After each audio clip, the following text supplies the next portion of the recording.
Hello everyone, आप सभी लोगों का स्वागत है टीचिंग परीक्षा के आज के इस वीडियो में, जिसके अंदर में फ्रेंड्स हम लोग हमारी सीटेट जुलाई 2024 के लिए सामाजिक विज्ञान की एक जो बेहतरीन श्रृंखला चल रही है उसको एक कदम और आगे बढ़ाएंगे। और जैसे कि मैं यहाँ पर मैं देख पा रहा हूँ फ्रेंड्स कि जैसे ही हमने सेशन स्टार्ट किया है काफ़ी सारे बच्चे हमारे साथ में जुड़ चुके हैं और आप लोग जो है एक दूसरे से सवाल जवाब भी कर रहे हो, क्वेश्चंस पूछ रहे हो, ये बहुत अच्छी बात है। और यही चीज़ है जो आप लोगों को और ज़्यादा डेवलप बना रही है। टीचिंग परीक्षा एज अ परिवार आप लोगों को, हम सब लोगों को जो है ना एक हेल्दी कम्युनिटी बना रही है, तो कॉन्ग्रेचुलेशन आप सभी लोगों को भी। चलिए जल्दी से हम लोग जो है फ्रेंड्स शुरू करते हैं। मैं आपको बता दूं कि जो कल टेस्ट हुई थी उसका रिजल्ट भी आज मैं घोषित करूंगा, आप लोगों को बताऊंगा कि किन्होंने टॉप किया है और कौन है जिन्होंने प्राइज जीता है। और अगले बार के लिए आप लोगों को भी मोटिवेशन मिलेगा, सभी लोगों को, कि सब लोग जो है वो प्रयास करें आगे के लिए भी।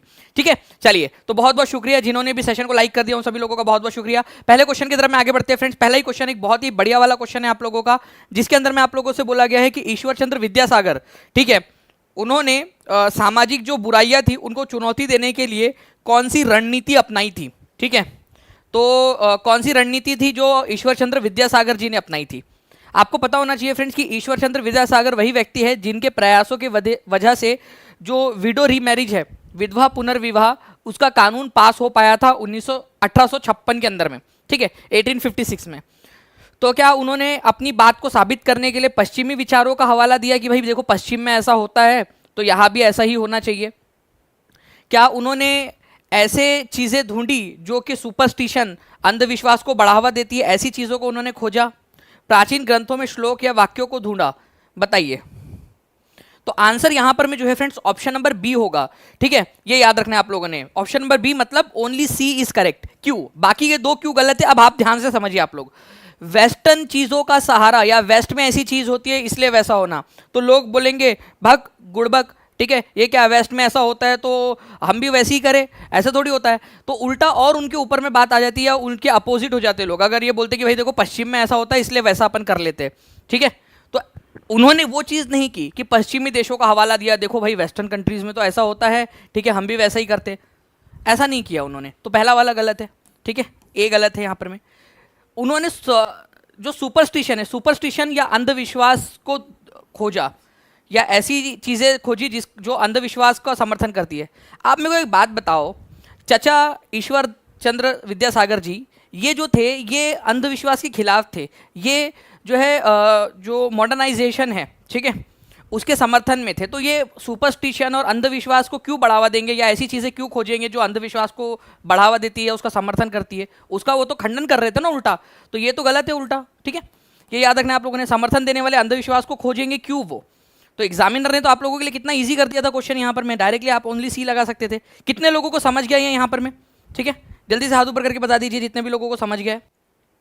चलिए नेक्स्ट क्वेश्चन की तरफ में हम लोग आगे बढ़ने से पहले फ्रेंड्स ईश्वर चंद्र विद्यासागर जी के बारे में थोड़ा सा जान लेते हैं। इन्होंने एंशियंट टेक्स्ट में से, ठीक है, जो सोशल इविल्स थे, जो सामाजिक कुरीतियाँ थी, ठीक है, उनके खिलाफ टेक्स्ट को ढूंढने, उनके खिलाफ जो है बातें जो लिखी हुई थी हमारे प्राचीन धर्मों में, धार्मिक ग्रंथों में, उनका सहारा उन्होंने लिया। ठीक है, इन्हीं के काम की वजह से हिंदू विधवा पुनर्विवाह कानून 1856 के अंदर में पास हुआ। ठीक है, हिंदू विधवा पुनर्विवाह कानून, ठीक है, लॉर्ड डलहाउसी ने इसको बनाया था और लॉर्ड कैनिंग के समय में इसको पास करवाया गया 1856 में। तो डायरेक्टली एक क्वेश्चन बनता है, हिंदू विधवा पुनर्विवाह कानून कब पास हुआ था? 1856 के अंदर में। ठीक है, चलिए पोल नहीं आ रहा है, कुछ लोग बोल रहे जल्दी से पोल भी दे दीजिए टीम अगर पॉसिबल हो तो। देखिए friends, which right of the Indian constitution includes ban on human trafficking? ठीक है, मानव तस्करी पर प्रतिबंध भारतीय संविधान के किस अधिकारों में शामिल है? मानव तस्करी, आप लोग बताइए कि मानव की तस्करी होनी चाहिए क्या? इंसानों की खरीद फरोख्त होनी चाहिए कि एक तरफ से खरीद लिया दूसरी तरफ ले जाके बेच दिया इंसानों को? कितनी गलत बात है, इंसानों को खरीदना बेचना कितनी गलत बात है। ठीक है, तो फ्रेंड्स राइट अगेंस्ट एक्सप्लॉयटेशन, ठीक है, शोषण के विरुद्ध अधिकार, इसमें दो आर्टिकल है आपके। ठीक है, एक है आर्टिकल नंबर 23 और आर्टिकल नंबर 24, ये बहुत ही इंपॉर्टेंट वाला है ये आपका, right against exploitation. Article number 23 कहता है कि इंसानों से ना तो जबरन मजदूरी करवाई जा सकती है, ना तो उनको खरीदा बेचा जा सकता है। और आर्टिकल नंबर 24 कहता है कि 14 साल से अगर छोटे बच्चे हैं, ठीक है, तो उन लोगों से हानिकारक जगहों पर काम नहीं करवाया जा सकता। तो आर्टिकल नंबर 23 और 24 राइट अगेंस्ट एक्सप्लॉयटेशन को बताता है, शोषण के विरुद्ध अधिकार। और मानव तस्करी उसी जो हमारा फंडामेंटल राइट है, जो आर्टिकल नंबर 23 और 24 में दिए गए हैं, उसी का एक भाग है कि मानव तस्करी को रोकता है हमारा संविधान, हमारा फंडामेंटल राइट है ये। ठीक है, तो शोषण के विरुद्ध अधिकार। तो देखिए फ्रेंड्स, इस तरीके से हमारे भारत के संविधान के अंदर में हम लोगों को 6 फंडामेंटल राइट दिए गए हैं। पहले 7 हुआ करते थे, राइट टू प्रॉपर्टी हट गया, अब right to property fundamental right नहीं है, मूलभूत अधिकार नहीं है। 2018 की एग्जाम में आया भी था एक क्वेश्चन कि निम्नलिखित में से कौन सा फंडामेंटल राइट नहीं है, तो राइट टू प्रॉपर्टी, संपत्ति का अधिकार फंडामेंटल राइट नहीं है आपका, पहले हुआ करता था, बाद में उसको 1978 में हटा दिया गया। अब 6 बचे। तो right to equality article number 14 से 18 तक, ठीक है। राइट टू फ्रीडम, स्वतंत्रता का अधिकार 19 से 22 तक। राइट अगेंस्ट एक्सप्लॉयटेशन, जिस पर ये सवाल पूछा गया आपका, ठीक है, मानव तस्करी को कौन रोकता है, तो ये रोकता है, right against exploitation, article number 23। Religion, धार्मिक स्वतंत्रता 25 से 28। एजुकेशनल राइट, ठीक है, कल्चरल एंड एजुकेशनल राइट 29-30। और राइट टू कॉन्स्टिट्यूशनल रेमेडी, ठीक है, संवैधानिक उपचार का अधिकार, मतलब कि अगर आपको आपके फंडामेंटल राइट नहीं मिल रहे तो आप कोर्ट जा सकते हो, तो कोर्ट जाने का जो अधिकार है वो ये आर्टिकल नंबर 32 में आपको दिया है, ठीक है। तो इस तरीके से जो है फ्रेंड्स, ये आपका आर्टिकल नंबर 23 और 24 ये राइट अगेंस्ट एक्सप्लॉयटेशन, शोषण के विरुद्ध अधिकार है आप लोगों के। ओके, चलिए नाउ फ्रेंड्स, जल्दी जल्दी से सेशन को लाइक एंड शेयर भी करते रहेंगे आप लोग। और मैं चाहता हूँ कि जैसे हम लोग यहाँ पर में फ्रेंड्स केवल 6 मिनट के अंदर में 1000 के करीब पहुँच गए लाइव में, हम लोग जो है फ्रेंड 10 मिनट के अंदर अंदर में जल्दी से 1000 के पार लाइक्स में भी पहुँच जाए। चलिए देखिए फ्रेंड्स, अब मैं आप लोगों को जल्दी से बता दूं कि कौन कौन लोग हैं जिन्होंने जो है ये जीता है, ठीक है। कल का जो एक कंपटीशन था, ठीक है, उनका तो प्रतीक है ये, ठीक है, इन्होंने 40 में से 40, और मैं प्रतीक को और ये जो लोग हैं इन लोगों को जो है फ्रेंड्स यहाँ पर मैं एक शुभेच्छा या अभिनंदन इसलिए भी करना चाहूँगा कि मैंने आपको चैलेंज दिया था कि आउट ऑफ नंबर लाकर दिखाओ मुझे, ठीक है, पूरे में से पूरे नंबर लाकर दिखाओ, मैं 500 रुपीज़, ठीक है, एक जो है ना पारितोषिक के रूप में, एक इनाम के रूप में मैं आपको एक्स्ट्रा दूंगा, जो भी आपका प्राइस रहेगा उसके ऊपर में। तो 40 में से 40 जो है यहाँ पर मैं लेकर आए हैं प्रतीक ने, ठीक है। संदीप कुमार है, ठीक है, उन्होंने भी 40 आउट ऑफ 40 लेकर आए हैं, लेकिन समय जो है प्रतीक ने कम लिया था, संदीप ने थोड़ा ज़्यादा लिया तो सेकंड नंबर पे आए, ठीक है। रचना, ठीक है, कारपेंटर, ये है थर्ड नंबर के ऊपर में। ये पहले 3 लोग हैं, ये याद रखना है आप सभी लोगों ने, मैंने कहा था कि पहले 3 लोग अगर 40 में से 40 लेकर आएंगे तो 500 उनको एक्स्ट्रा मिलेगा। तो 1000 रुपीज़ इनके लिए कहा था मैंने, तो प्लस 500 आप जोड़ लीजिए, इनका कितना होता है टोटल, ठीक है, ये इनका इनाम बन गया, ठीक है। मैंने इनके लिए कहा था कि 800 रुपीज़ इनके लिए प्लस 500 आप जोड़ लीजिए एक्स्ट्रा, क्योंकि इन्होंने चैलेंज एक्सेप्ट किया और चैलेंज को पूरा भी किया। इनका 700 था प्लस 500 इनका, ठीक है, ये बन गया। बाकी जो है फ्रेंड्स ये सभी जो जितने भी लोग हैं, ठीक है, 4th 5th, ठीक है, यहाँ पर मैं रंजना सिंह, अनुराग मिश्रा, ठीक है, ये EG पता नहीं EG.Q लगाते हैं अपने नाम में, कृति, ठीक है, पम्मी, श्वेता कुमारी, अश्विनी प्रकाश, घन क्या है आगे में, और भावना, ठीक है, ये सारे लोग हैं जिन्होंने टॉप 10 में जगह बनाई है, ठीक है। तो मैं आपको बता दूं कि ये सभी वो लोग हैं जिन लोगों को, ठीक है, 500 रुपीज़ का, ठीक है, इनाम मिला है।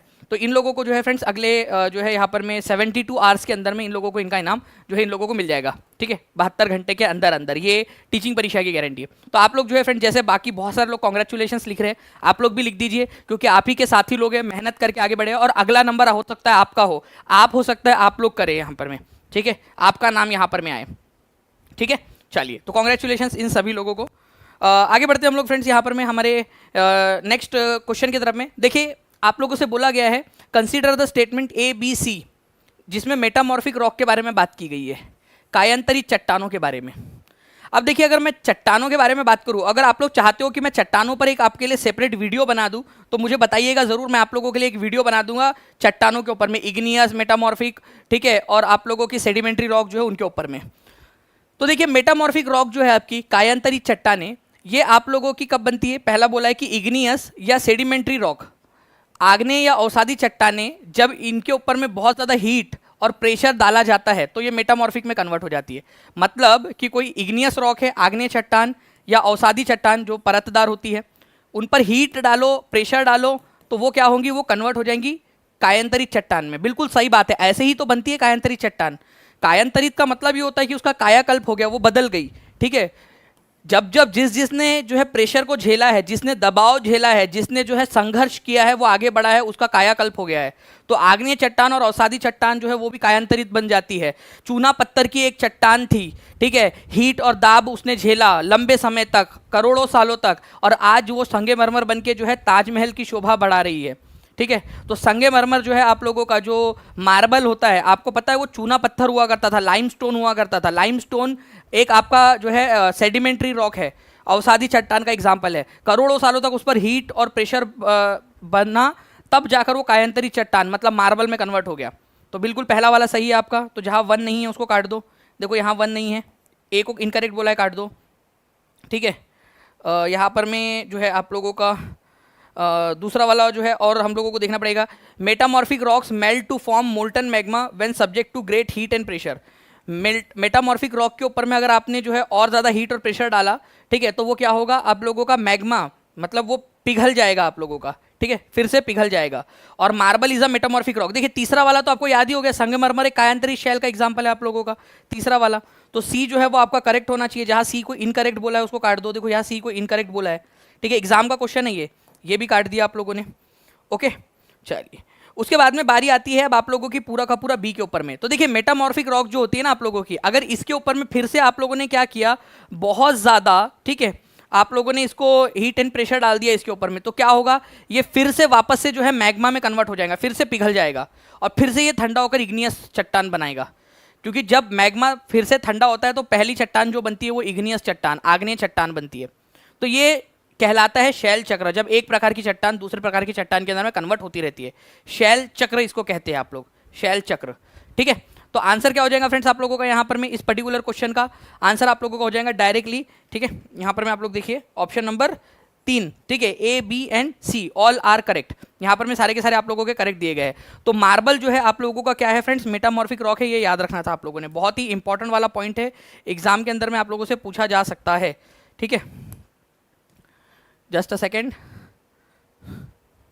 ठीक है, ये देखिए आप लोग, ये मार्बल एक मेटामॉर्फिक रॉक है। कौन से प्रकार की चट्टान है मार्बल, मार्बल एक कायांतरित चट्टान है, सभी लोग लिखेंगे, बहुत ही इंपॉर्टेंट वाला पॉइंट आपको बता रहा हूं, मार्बल कायांतरित चट्टान है, सभी लोग लिख देंगे। ठीक है, चलिए, तो एक प्रकार की चट्टान का दूसरे प्रकार की चट्टान में रूपांतरण होने को शैल चक्र कहा जाता है। सबसे पहली जो चट्टान बनती है वो है इग्नियस रॉक, आग्नेय चट्टानें। आग्नेय चट्टानें जब टूटती है और वापस से जुड़ती है तो सेडिमेंट्री रॉक बनाती है, अवसादी चट्टानें। और इग्नियस या सेडिमेंट्री रॉक पर जब हीट या प्रेशर डाला जाता है, जो पहला पॉइंट दिया हुआ था इस क्वेश्चन के अंदर में आपका, कि जब इग्नियस या सेडिमेंट्री रॉक पर हीट एंड प्रेशर डाला जाता है तो वो मेटामॉर्फिक बन जाती है। तो यही वाली बात है, हीट एंड प्रेशर डालेंगे तो मेटामॉर्फिक कायांतरित बन जाएंगी वो। ओके, तो आपका जो है फ्रेंड्स बहुत हीट और प्रेशर के अंदर में वो बदल जाती है। जैसे कि अगर मान लीजिए चिकनी मिट्टी है तो वो बन जाएंगी स्लेट, स्लेट आपकी क्या है, मेटामॉर्फिक रॉक का एग्जांपल है। और वैसे ही लाइमस्टोन, चूना पत्थर, चूना पत्थर किस में कन्वर्ट हो जाता है, आप लोग बताइए जल्दी से कमेंट करके, देखते कितने लोग जो है यहाँ पर में सुन रहे हैं ध्यान से और मेहनत कर रहे हैं, एक्टिविटीज कर रहे हैं यहाँ पर में परफॉर्म। ठीक है, चलिए, वेल्ड घास के मैदान कौन से देश में स्थित है, वेल्ड। अब देखिए फ्रेंड्स कुछ इंपॉर्टेंट वाले जो पॉइंट्स है एनसीईआरटी बेस्ड वो मैं आपको बताऊंगा और इसको याद करना है आप लोगों ने, सभी लोगों ने। 1100 से ज़्यादा लोग जुड़ चुके हैं, सेशन को लाइक एंड शेयर करते रहेंगे फ्रेंड्स, ठीक है, ताकि ऐसे ही आप लोगों के लिए और ज़्यादा मेहनत करती रहे पूरी टीम। देखिए वेल्ड जो है घास के मैदान, ठीक है, ये कहाँ पाए जाते हैं, ये साउथ अफ्रीका में पाए जाते हैं। अब देखो ध्यान से समझो आप लोग, दुनिया भर में अलग अलग जो आपके टेम्परेट ग्रासलैंड है, टेम्परेट का मतलब होता है ऐसे क्षेत्र में पाए जाने वाले घास के मैदान जो कि टेम्परेट क्षेत्र में पाए जाते हैं। ये है ट्रॉपिक ऑफ कैंसर से लेकर ये आपका जो आर्कटिक सर्कल है वहाँ तक का जो क्षेत्र होता है ना, इसको टेम्परेट जोन बोलते हैं। तो यहाँ जो घास के मैदान पाए जाएंगे उनको, ठीक है, आप लोग क्या कहोगे, यहाँ के मैदान को आप टेम्परेट ग्रासलैंड या उष्णकटिबंधीय घास का मैदान कहोगे। बिल्कुल वैसे ही ये मकर रेखा या ट्रॉपिक ऑफ कैप्रिकॉन से लेकर अंटार्कटिक सर्कल तक के जो एरिया है, इसको भी आप लोग क्या कहते हो, इसको भी आप लोग कहते हो टेम्परेट जोन। ठीक है, दक्षिण वाला टेम्परेट जोन, दक्षिणी उष्णकटिबंधीय क्षेत्र। तो ये दो क्षेत्र ऐसे हैं जिनको उष्णकटिबंधीय क्षेत्र या फिर टेम्परेट ग्रासलैंड कहा जाता है। अब टेम्परेट ग्रासलैंड के अंदर में अलग अलग क्षेत्रों में अलग अलग जो है नाम से जाना जाता है घास के मैदान को। जैसे साउथ अफ्रीका के अंदर में इसको कहते हैं वेल्ड, ठीक है, यही तो क्वेश्चन पूछा था आपसे। ऑस्ट्रेलिया में इसको कहा जाता है डाउन, ऑस्ट्रेलिया में क्या कहा जाता है, डाउन। ठीक है, उसके बाद में जो है फ्रेंड्स आप लोगों का नॉर्थ अमेरिका, ये यहाँ पर में इस वाले एरिया में, ठीक है, कलर चेंज कर देता हूँ मैं, इस वाले एरिया के अंदर में कहा जाता है प्रेरीज। ठीक है, प्रेरीज, प्रेरीज कहा जाता है उसको यहाँ पर में, प्रेरीज। उसके बाद में जो है फ्रेंड्स आपका साउथ जो है यहाँ पर में अमेरिका के अंदर में, दक्षिणी अमेरिका के अंदर में एक कंट्री है अर्जेंटीना नाम की, ये यहाँ पर में, यहाँ इसको कहा जाता है पंपास, पंपास, पंपास। ठीक है, यहाँ पंपास कहा जाता है इसको। और मध्य एशिया के अंदर में अगर मैं बात करूँ आपसे, सेंट्रल एशिया में, यहाँ पर में इसको कहा जाता है स्टेपी, स्टेपी, स्टेपी। ठीक है, मध्य एशिया के अंदर में। तो ये आप लोगों ने याद रखना है, जल्दी जल्दी से एक बार लिख दीजिए सारे के सारे, कहाँ किसको क्या कहा जाता है। ये लिस्ट आप लोगों के सामने है। अर्जेंटीना में, ठीक है, या साउथ अमेरिका में इसको कहा जाता है पंपास, नॉर्थ अमेरिका में इसको कहते हैं प्रेरीज, ठीक है, उत्तरी अमेरिका के अंदर में, ठीक है। साउथ अमेरिका में, साउथ अफ्रीका में इसको कहते हैं वेल्ड, साउथ अफ्रीका मतलब ये यहाँ पर में इसको कहते हैं वेल्ड, ठीक है। स्टेपी कहते हैं सेंट्रल एशिया में, मध्य एशिया में, और ऑस्ट्रेलिया में डाउन, ऑस्ट्रेलिया डाउन साइड में ना, तो डाउन कहते हैं, ऐसा याद रख लो उसको। अब इस क्वेश्चन का आंसर देखिए आप लोग, ठीक है। वेल्ड घास के मैदान कहाँ पाए जाते हैं, बताइए, लिखिए वेल्ड और साथ में उसका आंसर लिख दीजिए आप लोग। हर एक बच्चा लिख देगा ताकि उसको याद हो जाए हमेशा के लिए। तो देखिए अगर हम लोग बात करेंगे फ्रेंड्स, वेल्ड घास के मैदान जो है ये आपके साउथ अफ्रीका के अंदर में पाए जाते हैं, ये याद रखना है, ठीक है। अब मैं लास्ट में आप लोगों से कभी भी कोई भी पूछ सकता हूँ इसमें से, ठीक है, तो इसका स्क्रीनशॉट लेकर रख लीजिए आप सभी लोग। चलो तो फ्रेंड्स, नदी का मुहाना क्या होता है, एनसीईआरटी बेस्ड क्वेश्चन है। नदी का मुहाना, मुहाना रिवर्स माउथ, ठीक है। जब नदी जो है आप लोगों की आपके दूसरे वाटर बॉडीज के अंदर में जब जुड़ने वाली होती है ना, उसके अंदर में गिरने वाली होती है, उसको नदी का मुहाना कहते हो आप लोग, ठीक है। जब नदी क्या है दूसरे पानी के क्षेत्र में, जनरली क्या होता है, नदी आपकी समुद्र के अंदर में जाने वाली होती है, तो समुद्र में गिरने से पहले क्या होता है, वो छोटे छोटे जो है ना डेल्टा बनाती है, यहाँ पर छोटे छोटे इसमें टूट जाती है डिस्ट्रीब्यूटरीज में, वितरिकाओं में, तो ये होता है नदी का मुहाना, और वहाँ पर में बनता है डेल्टा, ठीक है। तो एक ऐसा प्लेस जहाँ पर में एक रिवर दूसरी किसी वाटर बॉडी, चाहे वो दूसरी नदी हो, चाहे तालाब हो, चाहे वो समुद्र हो, ठीक है, या महासागर हो, वहाँ पर में जब ज्वाइन करती है, जब जुड़ती है, उस जगह को क्या कहते हैं, नदी का मुहाना कहते हैं, ठीक है। तो सी आंसर होगा इसका। ये एनसीईआरटी बेस्ड क्वेश्चन है आपका डायरेक्टली, ठीक है, ठीक है, डायरेक्टली आपका आंसर हो जाएगा option number C. Question number डाल दीजिएगा। चलिए नेक्स्ट टाइम से अपन ये भी कोशिश करेंगे कि क्वेश्चन नंबर भी डाल दिए। तो सुंदरबन डेल्टा जो है फ्रेंड्स आपका दुनिया का सबसे बड़ा डेल्टा है, ठीक है। ब्रह्मपुत्र नदी और गंगा नदी की वजह से वो डेल्टा बनता है आप लोगों का, ठीक है। तो नदी जहाँ पर में मिलती है, ठीक है, उस इलाके को कहते हैं रिवर्स माउथ या नदी का मुहाना। अब देखिए निम्नलिखित में से किस व्यवस्था के अंतर्गत सिखों ने किसानों से उनकी उपज का 20% कर के रूप में लेकर बदले में उन्हें संरक्षण प्रदान किया। होता क्या है फ्रेंड्स कि मध्य कालीन इतिहास के अंदर में अगर हम देखेंगे तो जब यहाँ इस इलाके में सिखों का शासन था, तो उन्होंने मुगलों के आक्रमण से और राजपूतों के आक्रमण से बचाने के लिए यहाँ के जो किसान थे उनसे, ठीक है, 20% टैक्स मांगा। बोला कि आप 20% टैक्स दो, उसके बदले में हम आपकी रक्षा करेंगे। किससे रक्षा करेंगे? मुगलों से और राजपूतों से, उनके हमले से रक्षा करेंगे, ठीक है। ये क्वेश्चन पीएस टेट में भी आया था सर। चलिए पूजा पाटिल जी बोल रहे हैं, देखिए यहाँ पर में कि ये क्वेश्चन पीएस टेट में भी आया था, कितनी अच्छी बात है। तो यहाँ इसको राखी सिस्टम बोला जाता था, ये याद रखना है फ्रेंड्स आप लोगों ने, राखी सिस्टम, ठीक है। तो सिखों का एक ऐसा टैक्स का सिस्टम जिसमें 20% टैक्स मांगा जाता था किसानों से उनकी सुरक्षा करने के बदले में, तो राखी सिस्टम बोलते थे उसको। अच्छा, अब ये क्वेश्चन उल्टा भी हो सकता है ऐसा कि सिखों के जो व्यवस्था थी उसके अंतर्गत राखी सिस्टम में टैक्स के रूप में उपज का कितना प्रतिशत हिस्सा मांगा जाता था किसानों से संरक्षण के बदले में। तो कितना प्रतिशत मांगा जाता था वो आप लोग कमेंट करके बताएंगे मुझे अब जल्दी से, ठीक है, ताकि आपको याद हो जाए राखी सिस्टम में कितना प्रतिशत मांगा जाता था संरक्षण के लिए, वो आप लोग कमेंट करेंगे। वेरी गुड फ्रेंड्स, बहुत बढ़िया। जितने भी लोग आंसर कर रहे हैं, लिख रहे हैं, वो बच्चे ऐसे हैं जिनको हमेशा के लिए अब याद रहेंगी ये चीज़। तो राखी कर का भुगतान किसानों के द्वारा किया जाता था, ठीक है, सुरक्षा की एक प्रणाली थी ये, सिखों के द्वारा उपज पर 20% टैक्स के रूप में लिया जाता था।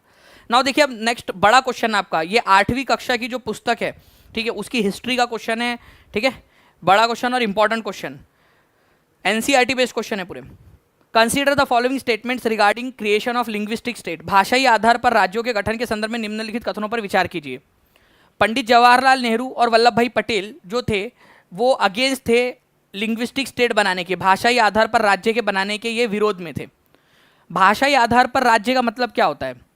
इसका मतलब ये है कि जैसे मराठी बोलने के वालों के लिए महाराष्ट्र, तेलुगु बोलने वाले के लिए आंध्र प्रदेश, कन्नड़ बोलने के लिए वालों के लिए कर्नाटक, तमिल वालों के लिए, ठीक है, तमिलनाडु, और केरल के मलयालम बोलने वालों के लिए केरला, ऐसे अलग अलग भाषाई आधार पर राज्य, उसके विरोध में थे पंडित नेहरू और वल्लभ भाई पटेल। बिल्कुल सही बात है, ठीक है, पहला वाला सही है, वो लोग विरोध में थे। क्यों? क्योंकि उनका मानना था अगर भाषा के आधार पर राज्य बना दिए जाएंगे ना तो देश बिखर जाएगा, ऐसा उनका मानना था।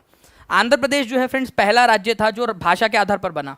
बिल्कुल सही बात है कि भाषा के आधार पर बनने वाला पहला राज्य आंध्र प्रदेश था, क्योंकि आपको पता होना चाहिए जो है पोट्टी श्रीरामलुलु जो थे उन्होंने क्या किया था, एक आमरण अनशन किया था, ठीक है, जिससे उनकी मृत्यु हो गई थी। और इस तरह से जो है फ्रेंड्स आपका भारत में भाषाई आधार पर बनने वाला पहला राज्य आंध्र प्रदेश बन गया था। ठीक है, कौन था उसके अंदर में? पोट्टी श्री रामलुलु जो थे उन्होंने किया था यहाँ पर में। तो 1 अक्टूबर 1953 को बना था आंध्र प्रदेश, ये भी याद रख लेना आप लोग। 1 अक्टूबर 1953 को आंध्र प्रदेश राज्य का गठन हुआ था, पहला राज्य जो भाषा के आधार पर बना। ठीक है, तो पहला भी सही है, दूसरा भी सही है। देखिए यहाँ पर मैं ऑल 3 कहीं पे भी दिया नहीं है, तो मेरे को जो है ना तीसरा पढ़ने का मन भी नहीं कर रहा है अभी। आप लोगों को बता दूं, देखिए 1 और 2 बोथ, क्योंकि ऑल 3 दिया ही नहीं ऑप्शन में। एग्जाम में क्वेश्चन को ऑप्शन देखकर भी सॉल्व करना होता है कई बार। ठीक है, वैसे मैं आप लोगों को बताऊंगा। मेरे यहाँ पर में देखिए चमेली बाई जो है वो गिरकर टूट गई है, बट कोई बात नहीं, उसको शहीद का दर्जा दिया जाएगा यहाँ पर में। ठीक है, कि पढ़ाते पढ़ाते इतने सारे जो बच्चे थे उनके बीच में वो टूट कर हाथ पे मुझे लग गया टेबल, और उसमें वो टूट गई है गिरकर। चलिए कोई नहीं, शहीद का दर्जा हम उसको दे देंगे हमारी चमेली बाई को। आ जाइए यहाँ पर में फ्रेंड्स, अभी हम लोग पहले इधर में देख लेते हैं। पहले 2 जो है वो बिल्कुल सही है आप लोगों के। स्टेट रीऑर्गेनाइजेशन कमीशन जो है आपका वो सेटअप किया गया था, बोल रहे हैं 1952 में। गलत है ये। कब किया गया था? राज्य पुनर्गठन आयोग का गठन कब किया गया था, ये बहुत इंपॉर्टेंट है आपका। ठीक है, स्टेट रीऑर्गेनाइजेशन कमीशन दिसंबर 1953 में किया गया था। ठीक है, दिसंबर 1953 के अंदर में, ये याद रखेंगे आप सभी लोग। इसी वजह से ये तीसरा गलत है आपका। तो एग्जाम में ये क्वेश्चन आएगा आप लोगों का, याद रखना है आप सभी लोगों ने। ठीक है, चलिए ये क्या हाल हो गया हमारी चमेली बाई का, टूटकर टुकड़े टुकड़े बेचारी के शरीर के हो गए। ये देखिए, कोई नहीं,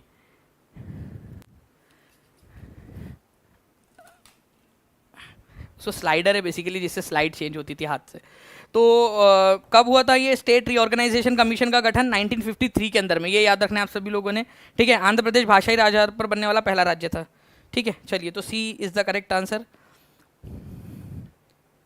ओके, भोपाल गैस त्रासदी के बारे में भी बताइए आप लोग, सही विकल्प का चयन कीजिए। मल्टीपल स्टेटमेंट वाला क्वेश्चन है आप लोगों का।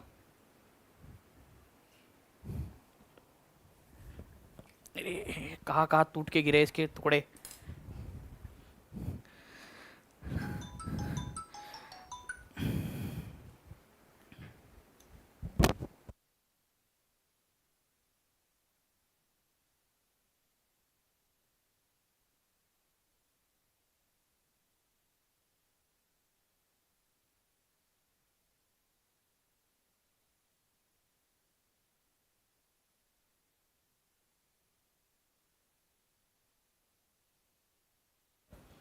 जी, तो देखिए फ्रेंड्स, अगर हम लोग बात करें भोपाल गैस त्रासदी की, तो 1984 में भारत में पर्यावरण की रक्षा के लिए कोई भी कानून नहीं था।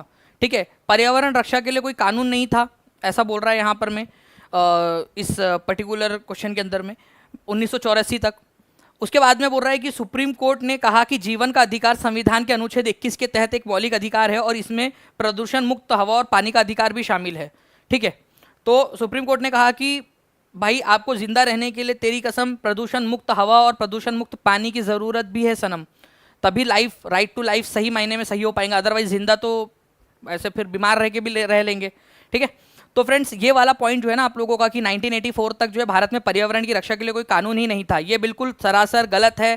ठीक है, हमें इस पर बहुत बड़ी वाली आपत्ति विपत्ति सब कुछ है। ठीक है, तो भारत के अंदर में वाइल्ड लाइफ प्रोटेक्शन एक्ट 1972 में आया था। भारत के अंदर में 1974 के अंदर में जो है water prevention and control of pollution act आया था आपका। ठीक है, वाटर एक्ट जिसको कहते हैं। एयर एक्ट आया था आप लोगों का, जिसको air prevention and control of pollution act 1981 कहते हैं। तो ये कह देना कि भारत के अंदर में कोई कानून नहीं था, हम झुंझुना बजा रहे थे 1984 तक, ये बिल्कुल गलत है।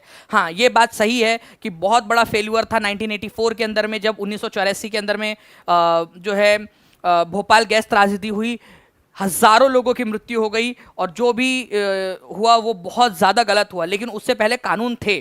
ठीक है, ऐसा नहीं था कि कानून नहीं थे, बस कानून ठीक से उसको लागू नहीं करवा पाए हम लोग। ठीक है, तो 1984 तक कोई कानून ही नहीं था, ये वाला पॉइंट गलत है, ए गलत है। दूसरा वाला बिल्कुल सही है कि भाई जिंदा रहने के लिए आर्टिकल नंबर 21 के तहत आपको साफ पानी और साफ हवा का भी अधिकार है आपको। ठीक है, तो आंसर आप लोगों का हो जाएगा option number D, A is false, B is true. ठीक है, ओल्ड हैबिट डाई हार्ड में अभी ढूंढ रहा था मैं, स्लाइडर कहाँ चला गया करके, फिर पता चला यार वो तो टूट गया अभी। चलिए कोई नहीं फ्रेंड्स, 1984 के अंदर में भारत में जो है फ्रेंड्स कई सारे पर्यावरण के कानून थे आप लोगों के। ठीक है। लेकिन उनको लागू करवा नहीं पाया था। बाद में हम लोगों ने जो है फ्रेंड्स एक और मजबूत वाला कानून बनाया, इन्वायरमेंट प्रोटेक्शन एक्ट, पर्यावरण संरक्षण अधिनियम 1986। ठीक है, भोपाल गैस ट्रेजेडी के बाद में बनाया। कानून पहले भी थे लेकिन उतने मजबूत नहीं थे। ठीक है, बाद में दूसरा कानून बनाया यहाँ पर में। ओके, दूसरा कानून बनाया हम लोगों ने इंपॉर्टेंट वाला, इन्वायरमेंट प्रोटेक्शन एक्ट 1986। ये क्वेश्चन आप लोगों से सुपर टेट के अंदर में भी आ सकता है फ्रेंड्स। ठीक है, ये आप लोगों से क्वेश्चन बीपीएससी टीआरई में आ सकता है, ये क्वेश्चन आपसे सीटेट के अंदर में तो पूछेगा ही, ये आप लोगों से डी ट्रिपल एसबी के अंदर में भी पूछा जा सकता है, केवीएस में भी पूछा जा सकता है। पर्यावरण संरक्षण अधिनियम 1986। नाउ फ्रेंड नेक्स्ट क्वेश्चन देखिए आप लोग, 22 दिसंबर से संबंधित निम्नलिखित कथनों पर विचार कीजिए तथा सही कथन का चयन कीजिए। ठीक है, बताइए इनमें से सही वाला कथन कौन सा होगा।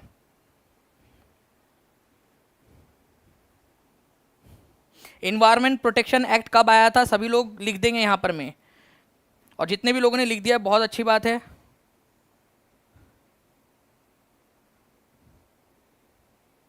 अरे दीपा ज्योति जी, ये तो बड़े बुरा हुआ, ये ऐसा होना नहीं चाहिए। बीएड का एग्जाम मोस्ट प्रोबेबली कैंसिल होगा आपका, दीपा ज्योति जी, क्योंकि जितने भी एग्जाम्स इस तरीके से बड़ी एग्जाम होती है ना, उस समय में क्या होता है, दूसरे एग्जाम्स जो होते हैं वो कैंसिल कर दिए जाते हैं। तो बीएड का एग्जाम अगर आपका है और सीटेट का एग्जाम भी उसी दिन आ रहा है तो कैंसिल होगा, डोंट वरी, आप सीटेट पर भी फोकस कीजिए अच्छे से। 22 दिसंबर, ठीक है, कर्क रेखा सूर्य की सीधी किरणें प्राप्त करती है 22 दिसंबर को, कर्क रेखा। ठीक है, कर्क रेखा कहाँ पर में है, ठीक है, तो कर्क रेखा जो है फ्रेंड्स आपको पता होना चाहिए, इक्वेटर अगर है तो यहाँ पर में ऊपर में कर्क रेखा होती है, हमारे भारत के बीच में से जाती है। ठीक है, तो जहाँ सीधी रेखा होती है वहाँ गर्मी का मौसम होता है, तो क्या भारत में गर्मी का मौसम होता है क्या 22 दिसंबर को? गलत। कर्क रेखा पर सीधी रेखा नहीं पड़ती, मकर रेखा पर पड़ती है नीचे में, ये यहाँ पर में पड़ रही होती है 22 दिसंबर को, तो ए गलत है। तो ए को सही बोलने वालों को काट दो यहाँ पर में। ठीक है, स्टेटमेंट मतलब उनको मत काटो, ये स्टेटमेंट को काटो, नहीं तो पता चले कमेंट्स में जाके उनको काटोगे। Statement A B C are correct, गलत, जहाँ जहाँ ए है उस स्टेटमेंट को काट दो। Sun rays fall vertically at the tropic of Cancer. ठीक है, सूर्य की किरणें कर्क रेखा पर लंबवत पड़ती है, सीधी पड़ती है, वर्टिकली पड़ती है। ठीक है, बात तो वही हो गई ना, एक ही हो गई आप लोगों की उनकी। ठीक है, एक ही तो बात हो गई, सूर्य की किरणें जो है vertically at the tropic of cancer. Large portion of southern hemisphere gets light, जी बिल्कुल, देखिए दक्षिणी गोलार्ध के अंदर में लाइट पड़ रही है, दक्षिणी गोलार्ध में, तो दक्षिणी गोलार्ध के अंदर में जो है वो आपकी पड़ती है, और दक्षिणी गोलार्ध के अंदर में उस समय गर्मी का मौसम होता है। तो सी और डी यहाँ पर में सही है आपका, तो option number D is the correct answer. ठीक है, तो सी और डी गलत है आप लोगों का, पहले दो जो है वो गलत है और सी और डी सही है आपका, तो आंसर आप लोगों का ऑप्शन नंबर डी हो जाएगा। तो प्लीज़ इसको याद रखेंगे आप सभी लोग, इंपॉर्टेंट पॉइंट है, एग्जाम के अंदर में आप लोगों से पूछा जा सकता है। ठीक है, चलिए, तो देखिए फ्रेंड्स, इसको मैं आप लोगों को पूरा अच्छे से एक्सप्लेन कर देता हूँ एक बार। ठीक है, क्या क्या होता है, तो कुछ समय ऐसा होता है जब हमारी पृथ्वी जो है उसका दक्षिणी गोलार्ध सूरज की तरफ में झुका हुआ होता है, क्योंकि हमारी पृथ्वी झुकी हुई है, तो यहाँ पर में सीधी जो रेखा है वो नीचे वाले हिस्से में, दक्षिणी गोलार्ध के अंदर में पड़ रही होती है, नीचे वाले हिस्से में, तो यहाँ पर में गर्मी का मौसम होता है। और एक समय ऐसा आता है जब जो है पृथ्वी इस तरीके से झुकी हुई होती है कि उत्तरी गोलार्ध, उत्तरी ध्रुव पृथ्वी की तरफ, सूरज की तरफ में झुका हुआ होता है, तो उत्तरी गोलार्ध में, ठीक है, नॉर्दर्न हेमिस्फीयर के अंदर में गर्मी पड़ती है, गर्मी का सीजन होता है, कर्क रेखा पर सीधी रोशनी पड़ रही होती है।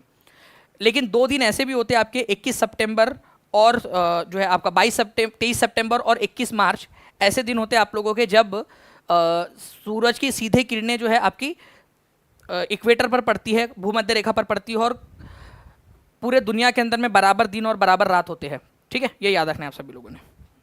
ठीक है, तो 21 मार्च और 23 सितंबर को क्या होता है, आपका सूरज की सीधी किरणें जो है भूमध्य रेखा पर पड़ती है, और ना तो जो है उत्तरी ध्रुव ना ही दक्षिणी ध्रुव जो है वो सूरज की तरफ में झुका हुआ होता है, जिससे पूरे दुनिया में 12 घंटे का दिन 12 घंटे की रात होती है। ठीक है, चलिए नेक्स्ट क्वेश्चन जल्दी से पढ़िए, इसका आंसर क्या होगा आप लोग जल्दी से पढ़ेंगे।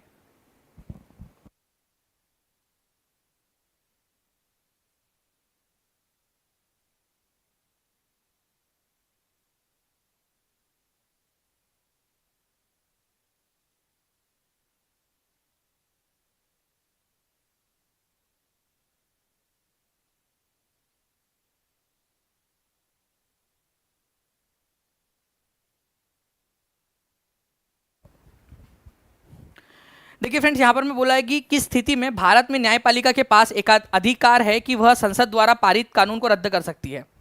ठीक है, मान लीजिए कि हमारी संसद जो है उसने एक कानून पास कर दिया, ठीक है।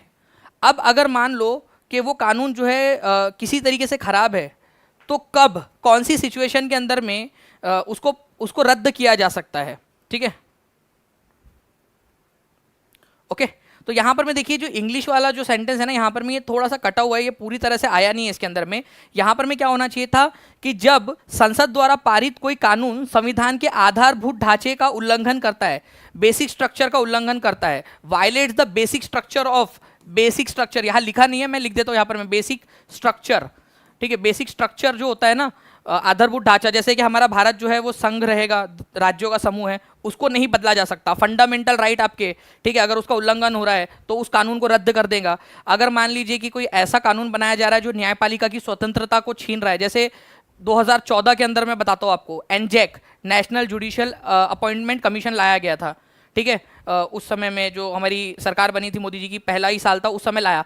सुप्रीम कोर्ट ने वो कानून रद्द कर दिया, बोला कि ये कानून नहीं चलेगा। इसमें क्या कर रहे हो तुम, सुप्रीम कोर्ट के जजेस के अंदर में सरकार से परमिशन लेनी पड़ेगी किसको जज अपॉइंट करना है किसको नहीं, ठीक है। तो वो कानून को रद्द कर दिया, जबकि पार्लियामेंट ने उसको पास कर दिया था। तो अगर संविधान के आधारभूत ढांचे को वो उल्लंघन करता है, कोई ऐसा कानून पास हो गया है, तो हमारी जो न्यायपालिका है उसको कानून को रद्द कर सकती है, समाप्त कर सकती है। इसको जुडिशियल रिव्यू कहते हैं। और ये कंसेप्ट हम लोगों ने कहाँ से लिया है, यूएसए के संविधान से लिया है, ठीक है। यूएसए के संविधान से हम लोगों ने लिया है। तो आंसर इसका जो है फ्रेंड्स ऑप्शन नंबर ए हो जाएगा, ये याद रखना है आप सभी लोगों ने, ठीक है। Answer is option number A. तो केशवानंद भारती केस हुआ था फ्रेंड्स, ठीक है, 1973 के अंदर में, 1973 में, जिसमें पहली बार आपका जो बेसिक स्ट्रक्चर, आधारभूत ढांचा जो है उसकी बात की गई थी हमारे जो है न्यायपालिका के द्वारा। और बोला गया कि अगर कोई भी ऐसा कानून पास होता है जो फंडामेंटल राइट, मूलभूत अधिकार का उल्लंघन करता है, मूलभूत अधिकार को चोट पहुंचाता है लोगों की, ठीक है, जो आपको और मेरे को, हम सबको जो है मिले हुए अधिकार है, फंडामेंटल राइट, पार्ट नंबर 3 में संविधान के, अगर उसको नुकसान पहुंचाता है या भारत के संविधान के बेसिक स्ट्रक्चर को नुकसान पहुंचाता है, तो ऐसे कानून को नल एंड वॉइड कर दिया जाएगा, उसको जो है अमान्य घोषित कर दिया जाएगा। ये बात बोली गई है फ्रेंड्स आप लोगों की, ये याद रखना है आप सभी लोगों ने, ठीक है। चलो नाउ फ्रेंड नेक्स्ट क्वेश्चन की तरफ में आगे बढ़ते हैं। आप लोगों को बताना है दक्षिण अमेरिका, अंटार्कटिका, अफ्रीका, यूरोप, उत्तरी अमेरिका, आपको बताना है कि कौन सा वाला सही क्रम है, ठीक है। बताइए जल्दी जल्दी से। लाइक एंड शेयर भी करते रहेंगे फ्रेंड्स, जितने भी लोगों ने अब तक चैनल को सब्सक्राइब नहीं किया, चैनल को सब्सक्राइब भी करते रहेंगे। और मैं आपको बता दूं कि आप लोगों के लिए जो है फ्रेंड्स बड़े बड़े सेशंस भी होने वाले हैं, ठीक है, वो भी आप लोगों को मिलते रहे, तो आप टीचिंग परीक्षा चैनल को सब्सक्राइब जरूर कर लीजिएगा। मैं आपको बोल रहा हूँ कि मैं आप लोगों के लिए जो है ना एक वीडियो डालूंगा जो है शेल वाला, इग्नियस रॉक, मेटामॉर्फिक रॉक और सेडिमेंट्री रॉक, आग्नेय चट्टानें, औसादी चट्टानें और कायांतरी चट्टानें कैसे बनती है, क्या होता है, अदरक लहसन प्याज, उसका सब कुछ उसके अंदर मैं आप लोगों को डाल के मैं पढ़ा दूंगा उसमें। तो आप लोग टीचिंग परीक्षा के साथ में जुड़े रहिए, वो वीडियो आप लोगों को मिल जाएगा, ठीक है। हमारे पास में एक्चुअली एक हमारे यूट्यूब मैनेजर है सचिन सर, ठीक है, उनकी कृपा रही, अगर वो जल्दी जल्दी से उसको एडिट करके आप लोगों के लिए डाल दे, ठीक है, तो आपको मिल जाएगा वो।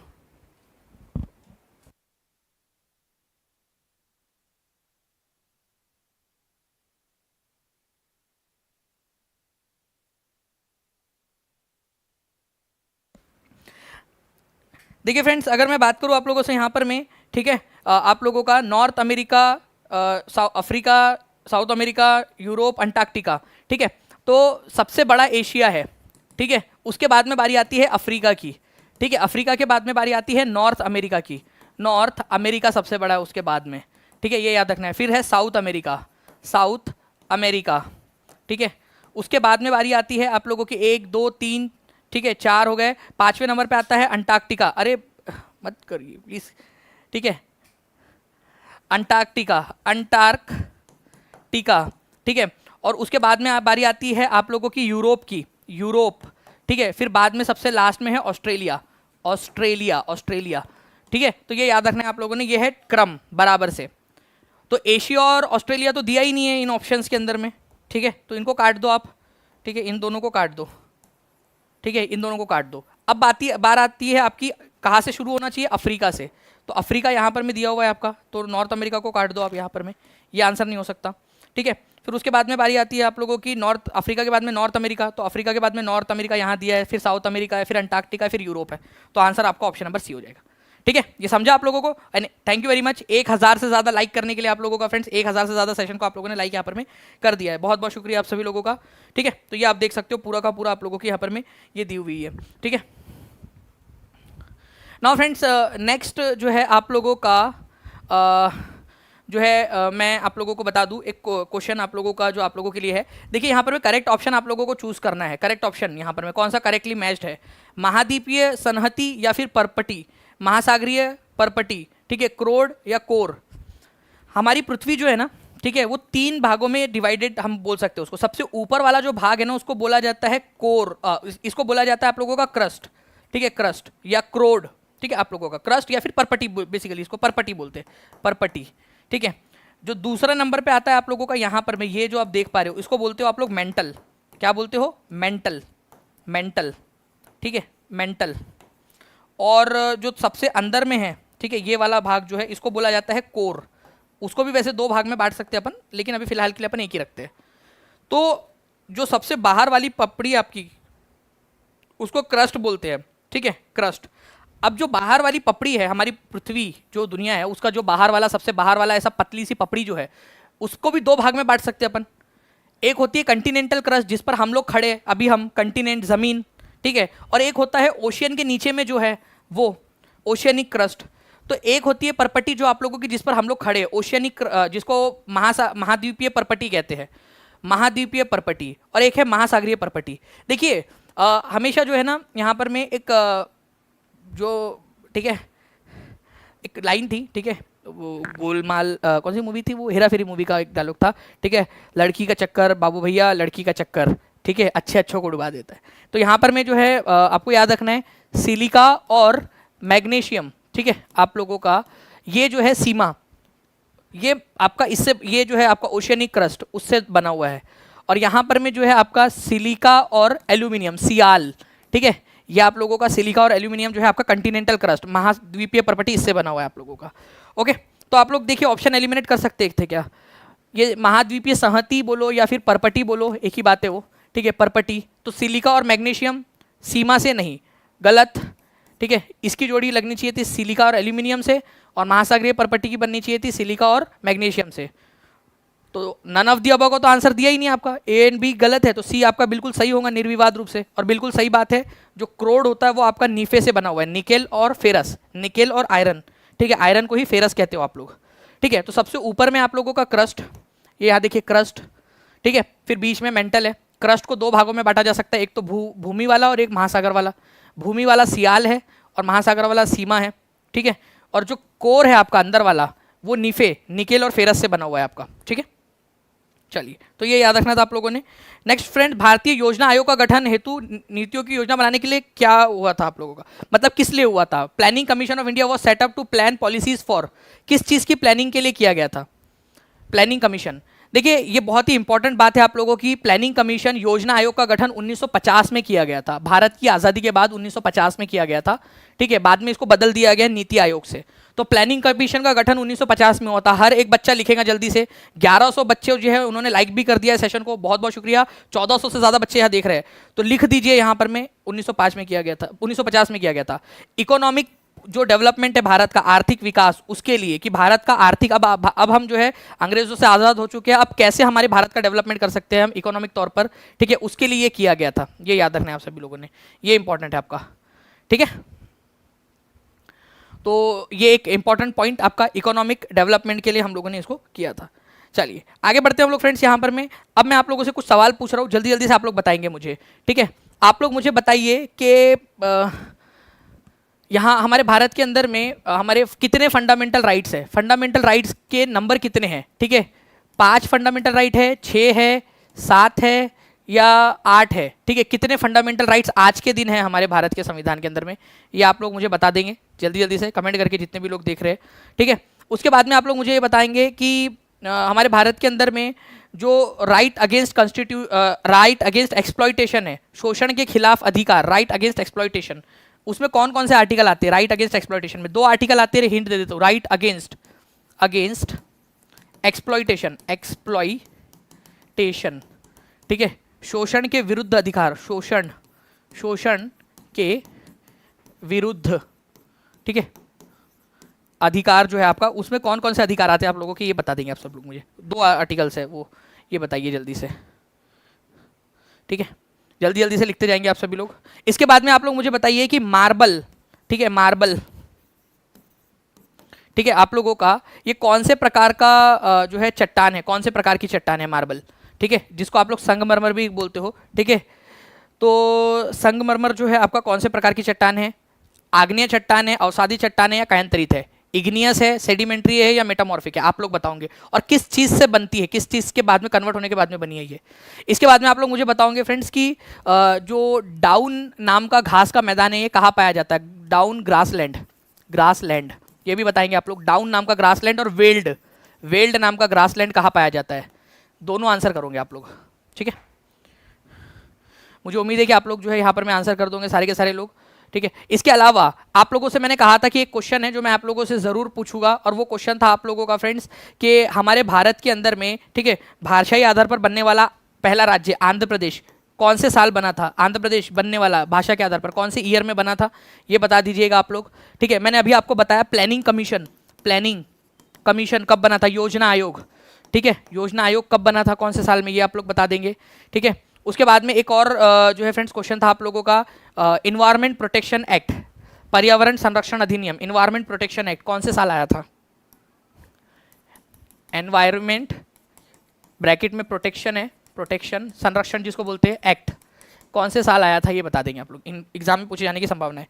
और मुझे उम्मीद है कि हर एक बच्चा सेशन को लाइक कर दिया होगा, चैनल को सब्सक्राइब कर दिया होगा, ठीक है, और कमेंट करके ये सारे के सारे आंसर्स भी आप लोग मुझे बता दोगे। टीचिंग परीक्षा का जो एप्लीकेशन है फ्रेंड्स उसको डाउनलोड जरूर कर लिएगा आप लोग। और जो भी बच्चे हैं जो सुपर टेट के बारे में पूछ रहे हैं कंटिन्यूसली कि सुपर टेट कब से स्टार्ट होगा, कैसे होगा, तो उनके लिए भी जल्दी ही बहुत जल्दी बहुत अच्छी वाली खुशखबरी आने वाली है।